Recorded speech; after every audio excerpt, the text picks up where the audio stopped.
Bonjour à tous, je m'appelle Dean Davis et voici Multiplier, le podcast qui apporte une parole d'encouragement aux planteurs d'églises de village. L'implantation d'églises dans les villages est un ministère qui se caractérise par une formation rigoureuse sur une longue période. Pendant 4 ans, les planteurs d'églises de première génération participent à des cours dans un centre de formation VCP. Dans le centre de formation, ils lisent et étudient la Bible, envisagent et mettent en pratique de nouvelles compétences ministérielles et élaborent des plans pour partager la bonne nouvelle, de faire des disciples et de fonder de nouvelles églises. Mais aussi merveilleuse que soit la formation dans le centre de formation d'implantation d'églises de village, elle n'est pas suffisante. Ne vous méprenez pas. J'aime les formateurs de VCP et l'apprentissage qui a lieu dans le centre de formation. Mais ce n'est pas suffisant. Pour apprendre à implanter des églises, vous devez observer des planteurs d'églises au travail. Permettez-moi de le répéter. Pour apprendre à implanter des églises, vous devez observer des planteurs d'églises à l'œuvre. Ainsi, lorsque vous sortez pour faire le travail d'implantation d'église, prenez un disciple avec vous. Lorsque vous marchez dans la prière, prenez un disciple avec vous. Lorsque vous parlez au chef, prenez un disciple avec vous. Lorsque vous racontez des histoires bibliques, prenez un disciple avec vous. Quand vous priez pour les malades, prenez un disciple avec vous. Lorsque vous enseignez l'un des 7 commandements fondamentaux de Jésus, prenez un disciple avec vous. Jésus a enseigné à ses apôtres de partir 2 par 2. Marc chapitre 6, verset 7. Il a dit aux 72 de sortir 2 par 2. Luc chapitre 10, verset 1. Mais pourquoi Jésus a-t-il insisté sur le ministère en équipe? Pourquoi a-t-il continuellement enseigné à ses disciples d'aller 2 par 2 dans leur ministère et de répandre la bonne nouvelle? Je pense qu'il y a plusieurs raisons. C'était une mesure de sécurité.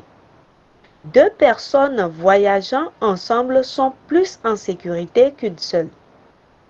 Elles sont plus à l'abri des attaques et moins vulnérables aux accidents ou à la maladie. 2 personnes exerçant leur ministère ensemble ont une foi plus forte qu'une personne exerçant son ministère seule. Ensemble, elles s'accordent dans la prière et cet accord apporte la bénédiction. Jésus a dit, « Je vous le dis en vérité, si 2 d'entre vous sur la terre s'accordent pour demander quoi que ce soit, cela leur sera accordé par mon Père qui est dans les cieux. » Matthieu chapitre 18, verset 19. Ainsi, en amenant un disciple avec vous, vous augmentez votre sécurité et votre pouvoir spirituel par la foi en Christ.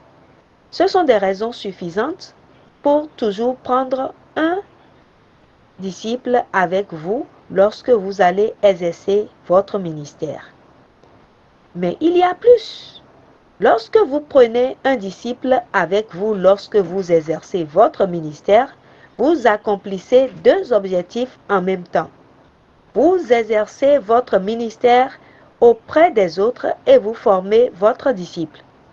Il ou elle vous observe pendant que vous vous préparez au ministère. Votre disciple vous observe, vous écoute et voit comment vous faites votre travail. Il ou elle peut alors vous poser des questions pour savoir pourquoi vous faites ce que vous faites dans le ministère. Cette observation et cette conversation sont extrêmement bénéfiques pour le disciple et pour vous. C'est là que le véritable apprentissage a lieu.